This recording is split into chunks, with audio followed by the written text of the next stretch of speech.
b'an lamɛnbagaw bɛɛ lajɛlen ye. Nin ye Malikura jɛmukan kɛnɛ sigilen ye an ka bɔ an ka studio 6nan kɔnɔna la bi alamisa donya in na utukalo tile 24 san 2023 la. An ka bi kunnafoni kumabaw olu ye bɛna tali kɛ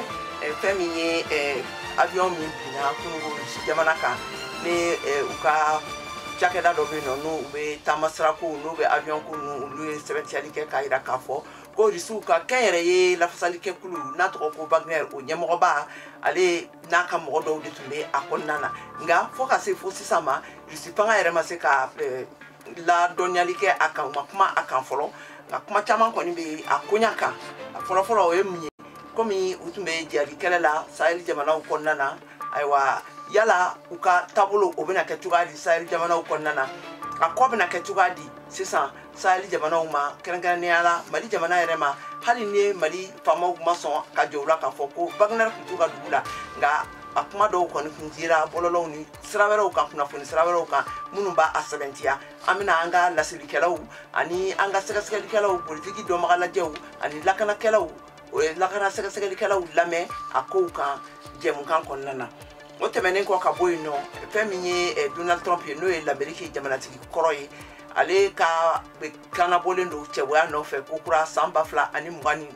nata in na nka kunungo a ka parti n'o ye parti républicain ye cɛbaw minnu bɛ ɲɔgɔn dan na a kɔnɔna na olu ka barokɛnɛ sigi kɛra yaasa danfara bɛ se ka k'u ni ɲɔgɔn cɛ cogoya min na a ma ye o kɛnɛ kan mun de y'a bali ka ye o kɛnɛ kan ka bɔ o fɛnɛ na a yirala k'a fɔ ko Mali fasojamakulu olu mɔgɔw fɛnɛ farala ɲɔgɔn kan ka hakilijagabɔ kɛ ko ka bayɛlɛmali don Algérie bɛn gafe bolonɔbila kɛra min na Mali ni ani bamaciw ni ɲɔgɔn cɛla la ninnu de bɛna fara an ka laseliw tɔngɔlenw kan ka walawala aw ye sisan jɛmukan kɔnɔna na an ka ɲazan lamɛn ka segin ka na kɔfɛ.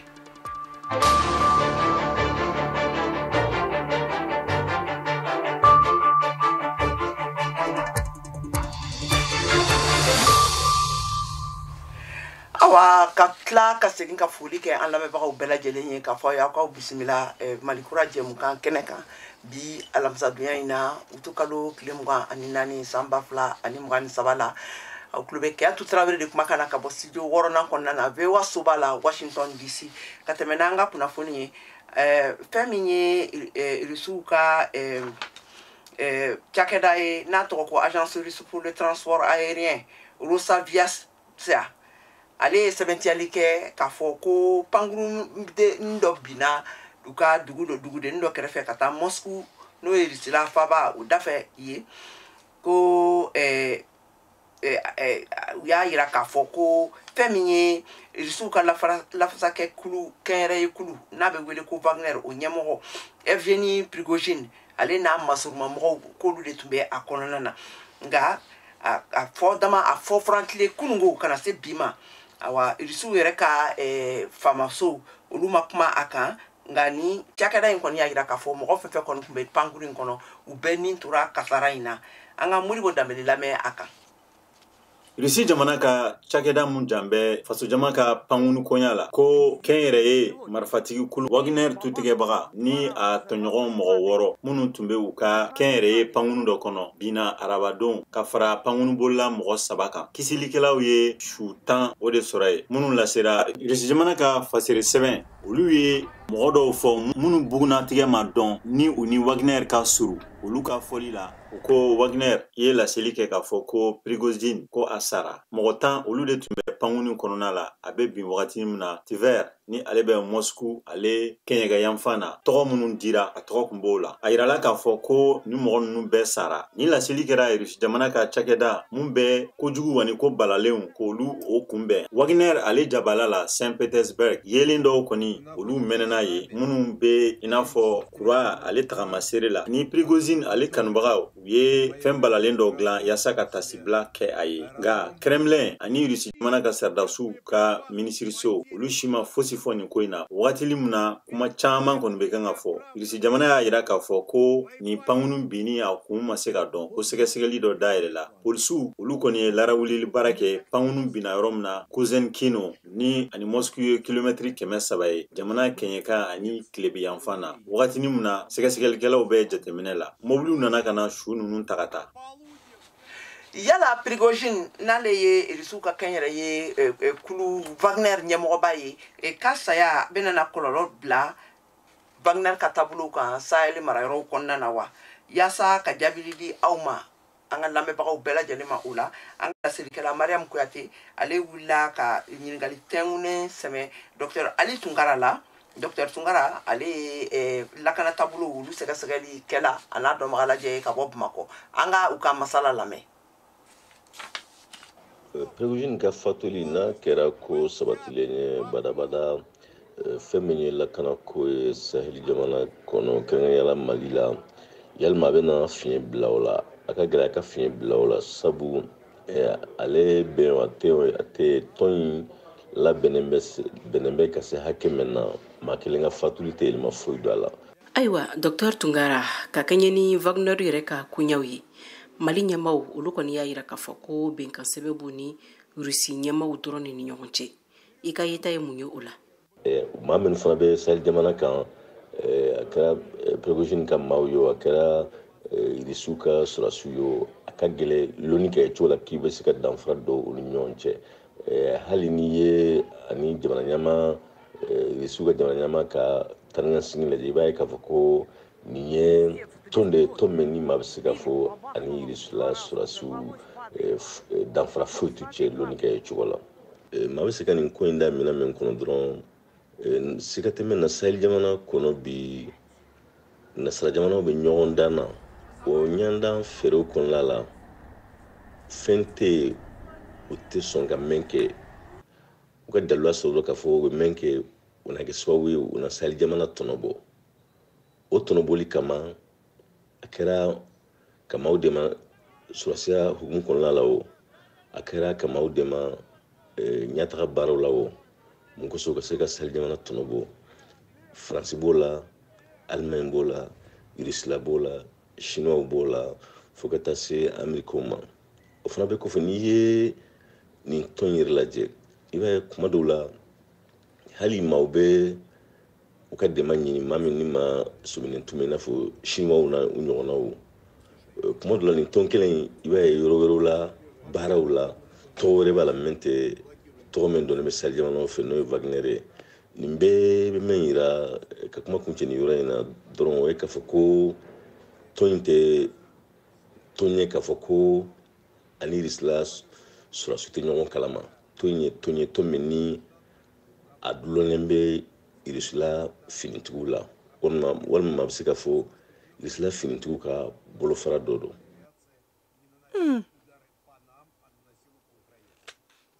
Ayiwa an balimaw ka tɛmɛ n'an ka kunnafoni halisa an bɛ fɛn min ye Evgeny Prigogine ale ka sayako kuma ne a ko wulila k'a bila bɔlɔlɔ fan bɛɛ fɛ a kunnafoni binna kunungo yirala k'a fɔ ko u tora a ma sɛbɛntiya kosɛbɛ dɛ o ka fɔ ka fara kan parce que Irisiw ka foroba fanga ma a sɛbɛntiya halisa an bɛ sɛbɛntiyaliw ma kɔnɔ nka hakilijagabɔ bɛ a taabolow caman kan o de hukumu kɔnɔna na an ka laselilikɛlaw caman wuli ka jɔ kɛ ka ɲininkaliw kɛ a dɔnbaga lajɛw la lakanako dɔnbaga lajɛw ani politikiko dɔnbaga lajɛw la yaasa an ka se ka aw kunnafoni ka ɲɛ yala a ka n'a kɛra sayafɛn ye ni kuma ninnu kɛra tiɲɛ ye ni Evgeny Prigogine a ka saya ni a bɛna kɔlɔlɔ jumɛn de bila dansagokɛlaw ka kɛlɛli la Sahel marayɔrɔw kɔnɔna na Kader Traoré n'ale ye VOA Bambara ka laselilikɛla ye ka bɔ Wagadugu ale fana bɛ kuma an ye a kan a ye sera kunnafoni sɛnsɛnla dɔ ma Bukari Waba an'u ye barokɛnɛsigi kan an k'u ka barow lamɛn. Rusilakaw ka fara ɲɔgɔn kan jɛkulu min bɛ kɛlɛ kɛra farafinna jamanaw gɛrɛfɛ ka taa bɛnkanni walikɛlaw ye ni ale jɛkulu tɔgɔ ko Wagner ale ɲɛma Evgeny Prigogine ale ka saya sɛmɛtini kɔ an ye faamuyali kɛ ka taa kɔlɔlɔ jumɛn de bɛ se ka lase farafinna jamana minnu bɛ Sahel fan fɛ ni olu ye welekan bila Wagner bolo a kana se ka olu dɛmɛ ka kɛlɛ kɛ bɛnkanni walikɛlɛ kan an y'a ɲɛsin Bukari Waba ma ale ye kunnafonidila ye a bɛ lɔnni kɛ fɛnɛ ka taa tigɛdiɲɔgɔnma min bɛ jamanaw ni ɲɔgɔn cɛ n'an ko relation internationale. C'est une question que beaucoup de gens se posent, à savoir maa caman bi o yɛrɛ ɲininkana kɔlɔlɔ jumɛn de bɛ se ka taa Evgeny Prigogine ka saya kan ka taa Wagner ka sigi yɛrɛ la farafinna jamanaw kɔnɔ minnu bɛ Sahel fan fɛ ka taa lankanabaliya kɛlɛ kan an bɛ se ka min fɔ Wagner siginin tɛ farafina Sahel jamanaw bɛɛ kɔnɔ yɔrɔ min na a ka sigi sɛmɛtiyanin no o ye Centrafrique ye ani Mali jamana ye. Au Mali. Nka sisan Evgeny Prigozhin Wagner ɲɛma a ka saya bɛ se ka kɛ baasi ye nin jamana fila ninnu ma wa? La réponse est oui et non. Je crois que o jaabi o ye awɔ ani ɔn ye. Evgeny Prigozhin ka saya kɔni min bɛna se ka kɛ kɔlɔlɔ ye a ka se ka lɔn fɛn min ye Evgeny Prigozhin faga n'a sɔrɔla ale kɔni sara ka sɔrɔ a ka pankuru le benna o bɛ se ka yaalali kɛ ka se ka maa wɛrɛ sigi a nɔ na nka n'a sɔrɔla Evgeny Prigozhin wajibiya saya le sera ale ma o bɛna se ka gwɛlɛya kosɛbɛ sabula o kɔlɔlɔ bɛna bɔ maa minnu ye Wagner sigi farafina jamana ninnu kɔnɔ ni olu ye rusilakaw ka jamanakuntigi yɛrɛ ye Vladimir Poutine ale faga fɛn min kɛ Wagner yɛrɛ ka siniɲasigira. Bukari Woba ka ɲɛfɔli la kabi furukufurukutu donna Wagner ɲɛma ani rusilakaw ka jamanakuntigi cɛ a tun lɔnna ko siniɲasigi kɔni tun bɛna gwɛlɛya kosɛbɛ Evgeny Prigozhin ma. O tɛmɛnin kɔ farafina Sahel jamana minnu ye wele kan di Wagner ma ko Wagner ma na ka na kɛlɛ kɛ ka taa bingani walekɛyɔ kan ko Wagner nana le ka na se ka nin jamanakuntigi ninnu lankandaya. Nin tun ye Kade Tarawele kumakan ye ka bɔ Wagadugu Burkina Faso. Halisa an bɛ fɛn min ye Prigozhin ale ka saya ko kuma in n'a carilen don kunnafoniw kan bi an b'o hukumu kɔnɔna la ntɛnɛn tɛmɛnen na Prigozhin yera ja dɔw kan marifa b'a bolo a y'a jira k'a fɔ ko a bɛ sarankani ka kɛ mɔgɔw la a bɛ kan k'a jira k'a fɔ ko ale bɛ Sahel jamana dɔ de kan awa ko u nalen bɛ de u bɛna ka na Rusi jamana ka fanga la bonya farafina gun kan ka fanga in la sinsin farafina gun kan awa ko jihadi dansagokɛla minnu bɛ a yɔrɔ ninnu na dansagokɛla u bɛna na olu kɛlɛli fɛnɛ kama k'olu fɛnɛ wuli ka bɔ yen nɔ awa ka da nin ko ninnu bɛɛ lajɛlen kan ayiwa yala siniɲɛsigi ale yɛrɛ bolo Prigozhin yɛrɛ bolo ni tun y'a ka kumakanw lamɛn o taabolo ninnu kan i b'a dɔn k'a fɔ ko koba dɔ de tun bɛ a bolo ka kɛɲɛ ni siniɲɛsigi ye ka kɛɲɛ ni don nataw ye nka o bɛɛ la ne sayako in nana ka na bɔ k'a fɔ ko a sara kɔlɔlɔ jumɛn bɛ se ka kɛ a la o taabolo ninnu bɛɛ lajɛlen kan a n'a saya cogo a sara mun de kama mun de y'a to a sara parce que hakililajiginna an b'a dɔn fɛnɛ k'a fɔ ko fɛn min ye Poutine ye n'o ye Rusiw ka jamanakuntigi ye a tun ye bamanciya wale ta ka ɲɛsin o ma juin kalo tɛmɛnen ninnu na yala o de hukumu kɔnɔna la nin ko ninnu kɛra wa o de bɛɛ la an ye ɲininkali sɛmɛ Sega Jarala ale ye kunnafoni sɛnsɛla ye Mali den don a sigilen bɛ Faransi an k'a ka kumakanw lamɛn. Depuis kunu kibaruya min kɔni bɛ yen bɛɛ b'a kalama Evgeny Prigozhin ko a kɔni kan tanyana mais an tanyana a sɔrɔla avion accident senfɛ mɔgɔ t'a dɔn avion in kɔni ni missile de y'a sɔrɔ sa wa a binna a yɛrɛ ma de wa panne de don wa mais kuma cayalen don mais en fait pour que i k'a faamu il faut que i ka retourner ka na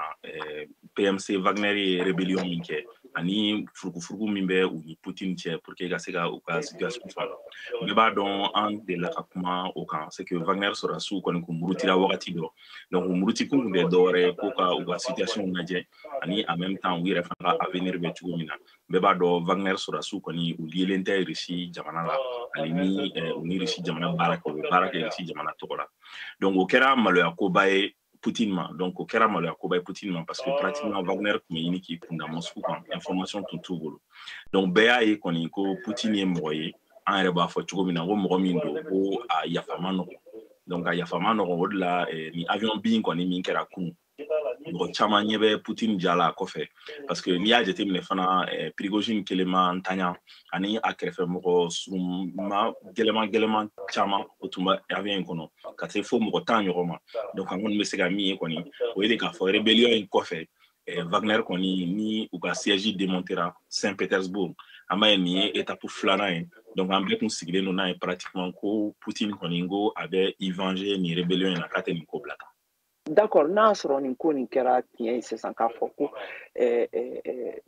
Prigozhin n'a ka mɔgɔw de bɛ avion in kɔnɔ k'a fɔ k'a sara e yɛrɛ bolo sisan a ye baara minnu daminɛ sisan Sahel jamanaw kan kɛrɛnkɛrɛnnenya la Mali b'a la hali ni Mali y'a jira wagati bɛɛ lajɛlen na k'a fɔ ko olu ni Wagner tɛ ɲɔgɔn fɛ a kɔni yira que jado la bora ntendo na ka yira ka fɔ ko u bena kana jihadistu kɛlɛ ko ka Sahel isu ka fanga ma pampan ka ma pimpe kosɛbɛ ka ma bamba kosɛbɛ Sahel jamanaw kan e ɲɛ bɛ lakana ko avenir la cogo di sisan par exemple Mali la ani Burkina Faso Niger fɛnɛ parce que mɔgɔw y'a fɔ fɛnɛ munumunu tun bɛ ka fɔ ko Niger sɔrɔsi fanga minnu ye fanga daraki sisan taara Mali la u ne priorité ni ɲɔgɔn kunbɛn nɔ ka taa kuma. Effectivement, i kan ka mɔgɔw kan ka min jateminɛ o ye k'a fɔ hali ni bi ni an b'a fɔ ko lakana n ko ɲɛ dɔ bɛ ka sɔrɔ a la sira wɛrɛ bɛ ka sɔrɔ min ni sira kɔrɔ tɛ kelen ye an ka jamanaw kɔnɔ n'o ye Mali ni Burkina ni Niger ninnu ye c'est parce que dɛmɛ dɔ de bɛ an ma c'est parce que an ka sɔrɔdasiw bɛ ka lakalan c'est parce que an bɛ ka minɛnw sɔrɔ sira dɔ de fɛ donc n'i ye an ni Risilaka jɛ jateminɛ o kɔni jɛ yɛrɛ a kunba a jɛ a kun sigilen don ni cɛ in kan cɛ min fatura donc hali ni Mali gouvernement y'a ni ye tuma bɛɛ ko Wagner tɛ an bara bi kɔni an bɛ se k'a fɔ preuve ni fɛn bɛɛ bɛ mɔgɔw bolo sɔrɔdasi minnu kɔni bɛ ka an dɛmɛ an bara u ni Prigozhin lielen don ɲɔgɔn na donc an ka formateurs bon n'i ye Wagner yɛrɛ fana jateminɛ Wagner ka efficacité o kun dépendait don kosɛbɛ u ka chef la ani le fait que u ni administration Russie administration tɛ ɲɔgɔn na bon depuis rébellion kɛ wagati la an y'a ye k'a fɔ ko volonté dɔ tun bɛ yen ŋaniya dɔ tun bɛ yen ka Wagner mɔgɔw k'u yɛlɛma k'u kɛ fonctionnaires ye k'u don Russie administration kɔnɔna na n'o dun kɛra bɛɛ b'a ye k'a fɔ kɔni ko victoire minnu kɔni bɛ kɛ terrain kan ani fanga ni barika min bɛ o instructeur Russie ninnu na n'an b'a f'u ma ten tɔ o fanga ni o barika o kelen tɛ se ka se u la cogo si la parce que ni a kɛra administration ye ko bɛɛ bɛ sumaya ko bɛɛ ka gɛlɛn et puis fana ni a kɛra administration ye u tɛ se Rusiw tɛ se ka kɛlɛ kɛ bilen Mali dugukolo sanfɛ parce que jamana wɛrɛ pour que a ka se ka taa jamana wɛrɛ kɛlɛ kɛ a tɔgɔ la f'a ka tɛmɛ ONU fɛ donc o dɛmɛ bɛ dan dɔrɔn formation ani lakana di ma mais Russie sɔrɔdasi tɛ se ka fara Malien sɔrɔdasi kan bilen ka taga terrain kan. Ayiwa d'accord sisan ɲininkali banba yɔrɔ ye min fana ye o ye k'a fɔ taabolo jumɛn de bɛna ta sisan après Prigozhin. Bon, je pense que Prigozhin yɛrɛ tun dalen ba don a la ko ale ko compétence b'a la ko efficacité b'a la ko o kama ko Rusiw bɛna a to yen hali rébellion in kɔfɛ a yɛrɛ kun jigi bɛɛ bɛ o de kan n'i tun y'a ɲininka kɔni le fait que Afrique ale bɛ ka résultat minnu kɛ le fait que ale bɛ ka se ka tɔgɔ min na se Poutine ma ani Rusila ma ka sɔrɔ u ma wari bɛrɛ bɔ ka sɔrɔ u ma moyen ba kɛ donc a tun bolo u tun bɛ n'o de bila ɲɛfɛ ka baara kɛ ɲɔgɔn fɛ o de la hali n'i y'a ka kuma laban ninnu lajɛ a bɛ k'a fɔ ko farafinna kɔni ko de ye Rusila ka siniɲɛsigi mais an b'a ye kɔni en fait Prigozhin a tun b'a kunfɛ parce que a tun b'a kunfɛ depuis rébellion kɛra k'a daminɛ anw bara donc instructeur Russie minnu bɛ yen an y'a ye kɔni caman labɔra yen caman bɔra olu la fɛn fɛn tun n'ale ka ko ɲɔgɔn na olu bɛɛ bɔra yen bon taalen ɲɛfɛ sisan an y'a ye ale fatulen nin na kɔni c'est que sira wɛrɛ de bɛna ɲini sisan nɔ min ni Mali ni Russie ka bolodi ɲɔgɔnma bɛ se ka continuer cogo min hali ni ne kɔni dalen don a la nafa fɔlɔ minnu sɔrɔla la daminɛ la mara la ni o ɲɔgɔnna bɛ sɔrɔ a la taalen ɲɛfɛ cogo min ka sababu kɛ cɛ tugun. An ka foli b'i ye Sega. Unity, baganaga tay, domo adama, sosananga tay, maneniti, sopananga doilo, domo adama, sosananga doilo, unity, dagawara doilo.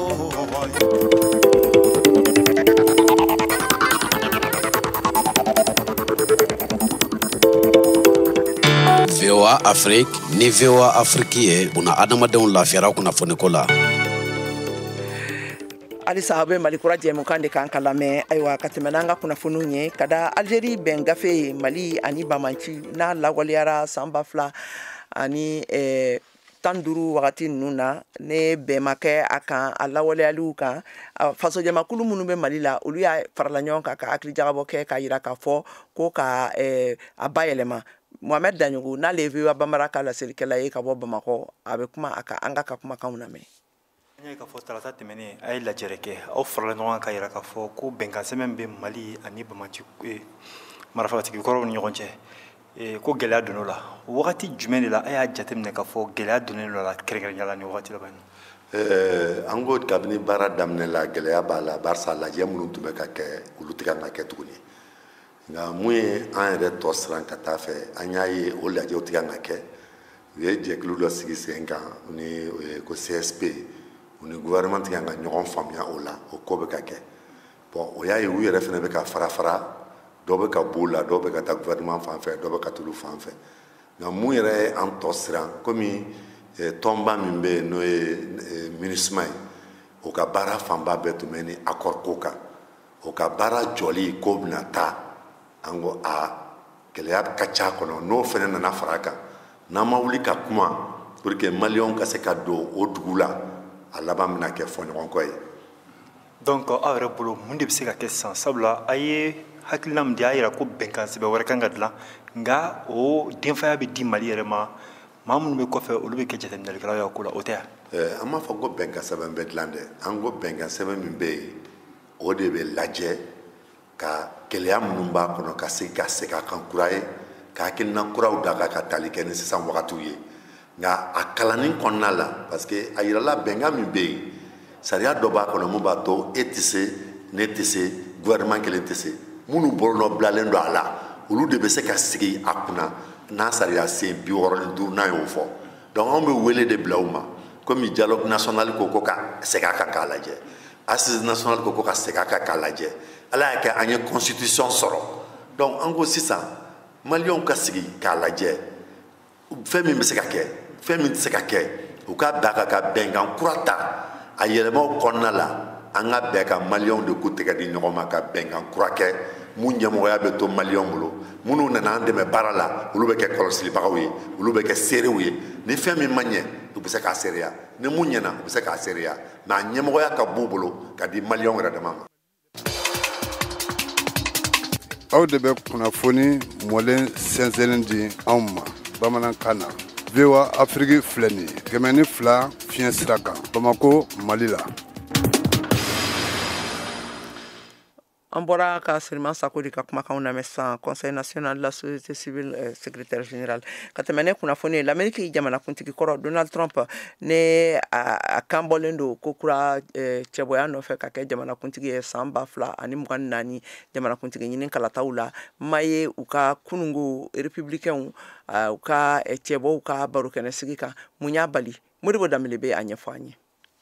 Atlanta sunandonbaga lakodɔnnen mun ni ale ka dɔnniya bɛ boli lafasali ka kojugu kɛlenw kan Steve Sado ye laseli kɛ sɛbɛnfura dɔ mun bilala alamisadon kiiritigɛyɔrɔ la ko a bɛna kɛ Donald Trump ka sunandonbaga ye. Donald Trump ka nɔminɛli tagacogoya a bɛna kɛ koba de dɔ fɔ kɔnɔna la. A ka bugunatigɛ ja bɛna ta i n'a fɔ jamana ɲɛmɔgɔkɔrɔ. A ka segili o dugusajɛ républicainw ka hakililan falen baro dɔ senfɛ ni a fademaw tun bɛ yen yaasa ka se ka républicainw ka bɛrɛbɛrɛ tɔn ka danaya sɔrɔ Ameriki jamana ɲɛmɔgɔ sugandili mun bɛna kɛ san 2024 wagati ni a yiralen n'u k'a fɔ a bɛ mɔgɔ tɔw ɲɛma. Donald Trump a ka nali Georgie a bɛna kɛ wagati ni kunkurunin ko de ye mun bɛna a fademaw ɲɛ ci ka kɛ a kan. A ka lafasalikɛlaw ani nɔminɛlikɛlaw u bɛna nafolo hakɛ dɔ kan ni o ye $200,000 ye mun lahala dɔw b'a la k'a fɔ ko jamana ɲɛmɔgɔ kɔrɔ ani mɔgɔ minnu jalakilen don a man ka degu fosi ta ka ɲɛsin seerew walima minnu bɛ degu sɔrɔ nin waleya in kɔnɔna la kɛrɛnkɛrɛnla bɔlɔlɔsiraw kan yaasa a bɛ se ka a yɛrɛ ka kanabilali sɔrɔ cogoya mun na yanni kiiri cɛ. Jalakili binnen don mɔgɔ minnu kan ni u bɛ fanga ka bolo kan ni u sera u bɛ tɛmɛ ni lakana tigilamɔgɔw ka sɛgɛsɛgɛlikɛyɔrɔ ye ka t'u tɔgɔ sɛbɛn donda fanfɛla la. O senfɛ siga kelen don mɔgɔ minnu kan n'u minɛnen don u foto bɛ ta u ja bɛ ta u bolodengɔni o bɛ sɔrɔ ka da daba la ani a bɛ ɲini u fɛ u ka bugunatigɛ kunnafoniw di. Trump ni a man ɲɛ k'ale ka nafolo min bɔra kaban yaasa a bɛ se k'a yɛrɛ sɔrɔ yanni kiiri cɛ o kosɔn a bɛ tila ka kana bila nin tɔgɔ sɛbɛnnin kɔfɛ.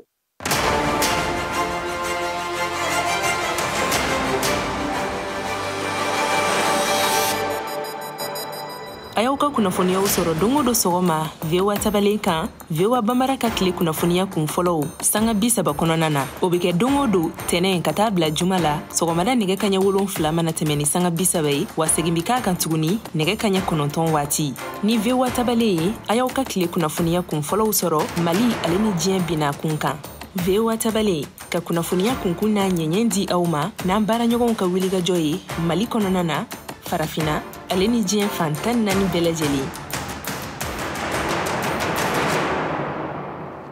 ayiwa sisan k'a fɔ aw ɲɛna ka an lamɛnbagaw bɛɛ lajɛlen ladɔnniya an bɛ kunnafoni kan k'a bila sisan waati min na sen kan sisan an nana ka na kunnafoni sɔrɔ k'a fɔ ko fɛn min ye Vladimir Putin ye n'o ye Rusi jamanakuntigi ye ale bɔra ka kuma ka a ka sanga fo Prigozhin a n'a ka mɔgɔw ka saya la o tun ye kunnafoni teliman ye k'o lase aw tulo ma an ka kunnafoni nataw kɔnɔ sini a kuma tɔw a bɛna walawala aw ye ka tɛmɛ ka fara o kan fɛn min ye biriki ye n'o ye Brésil, Russie, Inde, Chine ani Afrique du Sud olu faralen ɲɔgɔn kan ka kulu sigi n'a a kulu ka ɲɔgɔn ye tun bɛ sen na Johannesburg kunun bi alamisa in na u ye laseli kɛ k'a fɔ ko ayiwa ko u ye dɔ fara u ye dayɛlɛ u ka mɔgɔ dɔw ye ka dɔ fara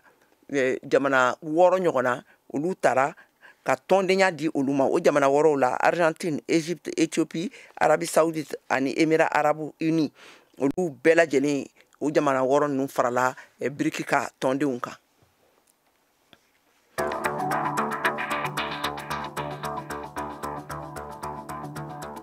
Sisan aw bɛ se k'aw ka batakiw ci an ma WhatsApp fɛ an ka nɛgɛjuru sira kan 001 20 24 30 47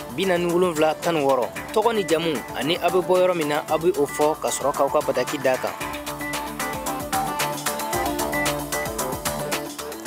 Sisan an ka farikolo ɲɛnajɛ kunnafoniw lamɛn Siyaka Tarawele bolo.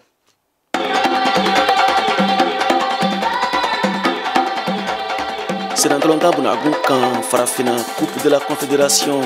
ka fara Ligue africaine des clubs champions kan farafina club ka ɲɔgɔn danbaw do ɲina saison 2023 2024 ɲɛbila ɲɔgɔn danw daminɛna n'an ko tour préliminaire club fila minnu bɛ ka Mali jɔyɔrɔ fa kɛnɛ kan Stade Malien de Bamako ni AS Real de Bamako do u bɛɛ bɛ k'u sɔn ka da kan dɔgɔkun laban in na u bɛɛ bɛ na tour préliminaire ta ko fɔlɔ ko segini ɲɔgɔn danw tan bɛɛ ni ta fan tagaliw tɛmɛnen kɔ Stade Malien de Bamako gɛrɛsɛgɛ ka bon kosɛbɛ kɔsegini na bari sabu a ye se sɔrɔ Liberiya Watanga FC kan celu 1-3 stade kanu na o ɲɔgɔndan tana kari tɛmɛnen u ti kalo in tile 20 san 2023 Liberiya jamana kan filani bi mana kɛ suguya o suguya ye kɔsegini na o bɛ stade la tɛmɛ ka taa tako filana kɛnɛ kan Bamako jɛmanw n'o ye stade tɔgɔ wɛrɛ ye a supporter kɔni nisɔndiyalen don kosɛbɛ ka kɔsegini ɲɔgɔndan makɔnɔ olu min ka laɲini ye u ka tɔn ka don kubu kafu phase de poule la ɲina saison na min ye AS Real de Bamako ye tɔn tɔ kelen kafu ka ɲɔgɔndanw na Mali tɔgɔ la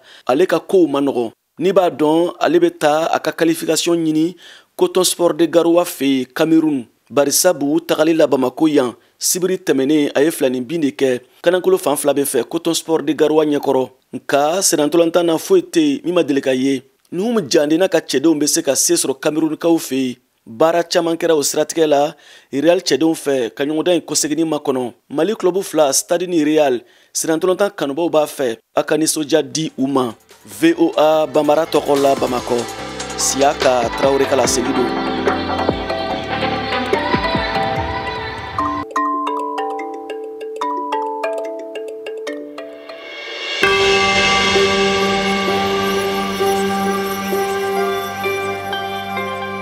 Ne tɔgɔ Usman Bamiya n ye sifinaka ye n bɛ sifinakaw ka tɔn caman na arajo VOA arajo min don ne b'a lamɛn kosɛbɛ internet kan n b'a lamɛn comment dirais-je a ka arajo partenaire kan i n'a fɔ ka arajo rural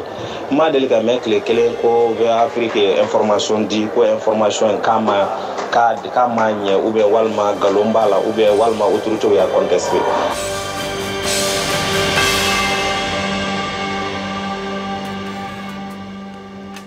Ayiwa an balimaw nin de tun ye an ka bi kunnafoniw ye an ye minnu sɔrɔ ka fara ɲɔgɔn kan ka di aw ma alisa ka segin a kan tuguni k'a fɔ ko Rusi la jamanakuntigi n'o ye Vladimir Putin ye ale bɔra bi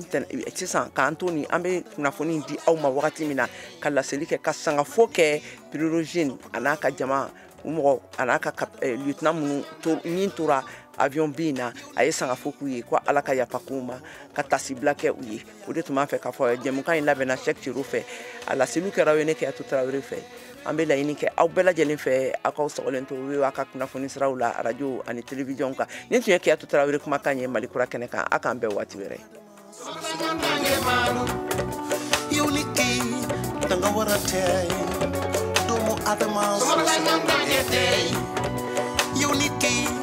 Danga wara doylu domo adama so yow nit ki